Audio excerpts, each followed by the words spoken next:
Thank you for joining us. I am Aletha Powell, and this program is sponsored by Liberation Ministries Incorporated.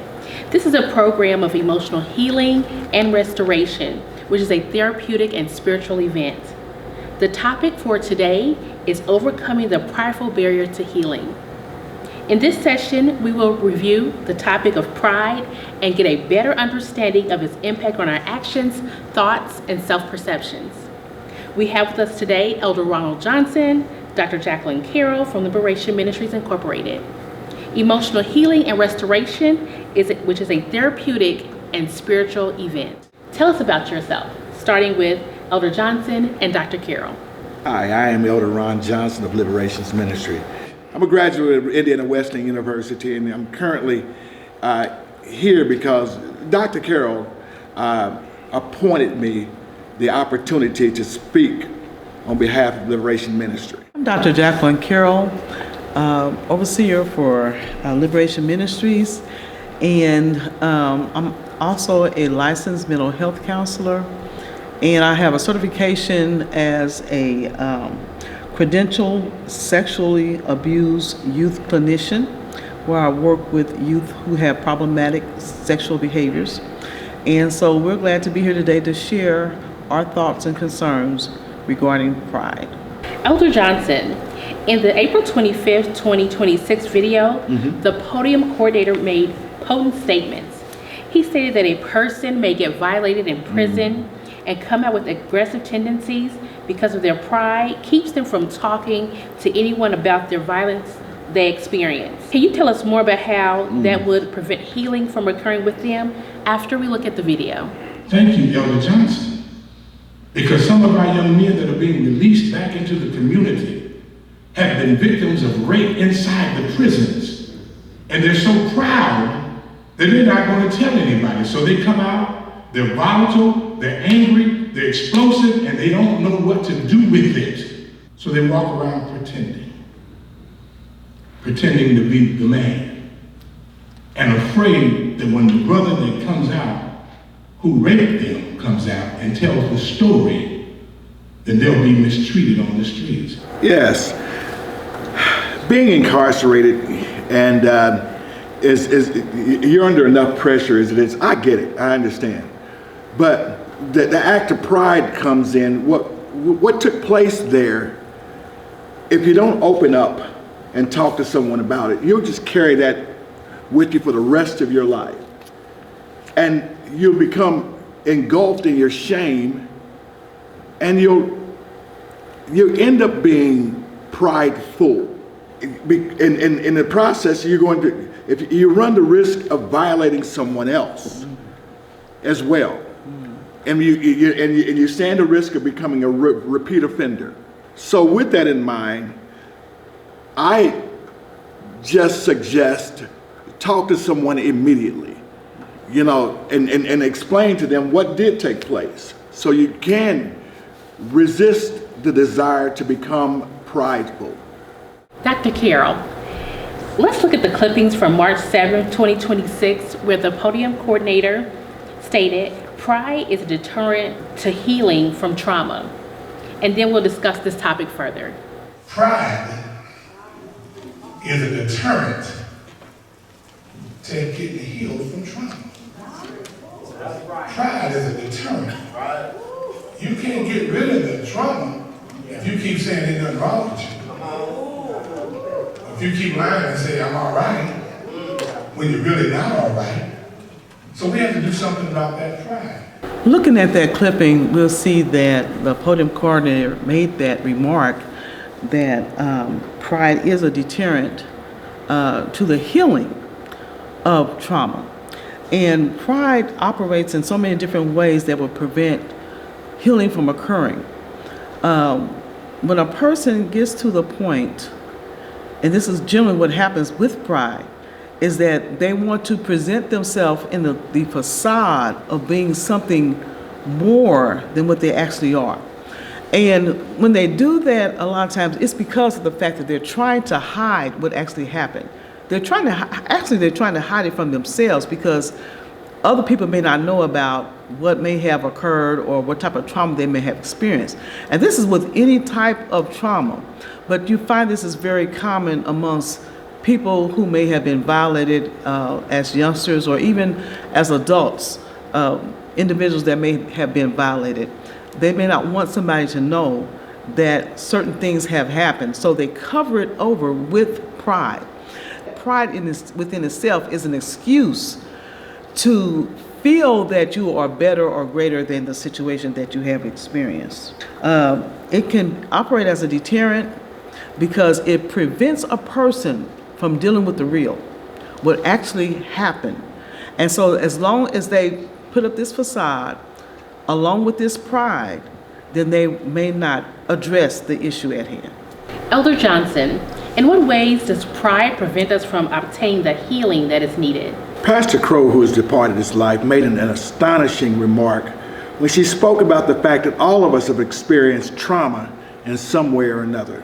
She referred to, and she used a passage from the book of St. John, the 5th chapter, in verse number 6, when Jesus told the man who was at the pool of Bethesda, "Wilt thou be made whole?" The person speaking spoke of excuses as to why he was not able to be dipped in the pool. And sometimes excuses can just be nothing more than an act of pride. Let's listen to what she has to say in the video. John chapter 5, verse 6. And it's when Jesus encountered the man at the pool of Bethesda. And the man had been in this condition. He was an invalid. He was in this condition for 38 years. And Jesus asked him, "Will thou be made whole?" And he told Jesus, well, every time the angels come and stir the water, he says, somebody jumps in before me. I don't have anybody to put me in the water. And I'm looking at these excuses. For me, that was the beginning of an excuse. And I had to take a look at my excuses for certain things, And the Lord is just saying, will thou be made whole? Yes. Do you want to be whole? Do you want not? There isn't anybody in this building that has not experienced psychological trauma. Not one person in this building that has not experienced emotional trauma. Not one of you. But how do you cope? We got an epidemic of drug addicts out here. All types of addictions. In the church, and they cover it up. They cover it, and it don't have to be covered because you can't heal if it's covered. That's right. If it's covered up, you can't get no healing. And Jesus asked that man, "Do you want to be made whole, or do you want to keep laying here? Do you want to just stay right where you are? Do you want to be stagnant? Do you want to not be able to do anything? Do you want to be made whole?" It's interesting. We grew up in an environment, the only thing we ever heard about pride, and I'm not taking anything away from it, we took it from the book of Proverbs, that pride comes before destruction and a haughty spirit before the fall. But sometimes the haughty spirit portion doesn't always have to be overbearing. Sometimes it could be an act of passive aggression. In other words, just blaming someone as an excuse for why you're not being healed and or being made whole. That could be as harmful to you as overtly telling someone where to get on and off the boat, on and off the boat, being sarcastic, being narcissistic, being overbearing. Those are all masculine approach to pride. But I tell you what, that man, what he did was for 38 years, he just laid there waiting on someone else to to aid him in being healed. When Christ came along, he didn't ask him that question anyway. He just asked him, will you be made whole? Will you be made whole? And prior to being made whole, you had to be healed from something.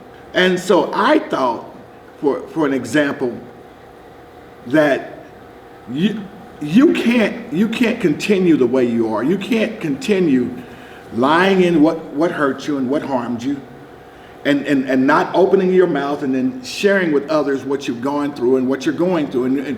And so you can't receive from God. Asking, you should receive. Seeking, you should find. Knocking, it should be made open to you. Pride will cause a person to make excuses.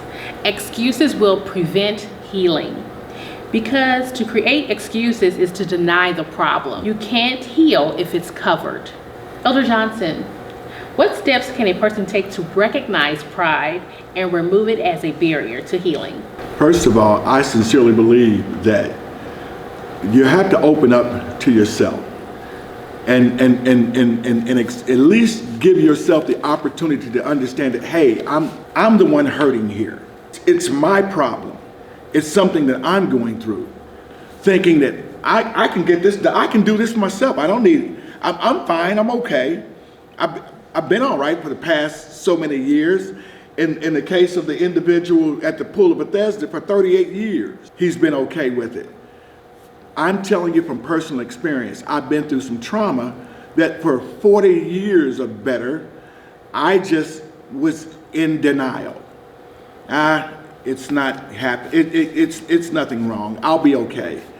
And it helped me, it aided me wrongly in setting up barriers, building walls, points of contention.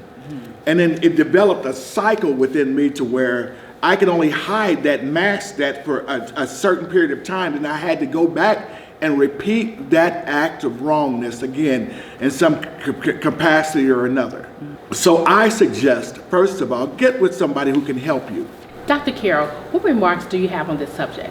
In our last program, Mr. Ferguson, who is a licensed mental marriage and family therapist, he made a remark about the patterns of behaviors and the power of words. And so the scripture tells us that the power of life and death are in the tongue. What you say has a bearing on who you are or what you can become. And so how we can use that power can either reinforce the trauma that we may have experienced, or it can help us to remove the effects of trauma. We have to use positive self-talk, say good things about ourselves, and be around other people who can say good things about us to help pull us up out of the effects that trauma may have upon us. He also had made remarks when he talked about the patterns of behavior, is that a lot of times, and I heard Elder Johnson say that sometimes you can repeat the same thing that you have experienced. And so the pattern has developed because it's a learned behavior. You learn that pattern and then you repeat that pattern. So that can continue on.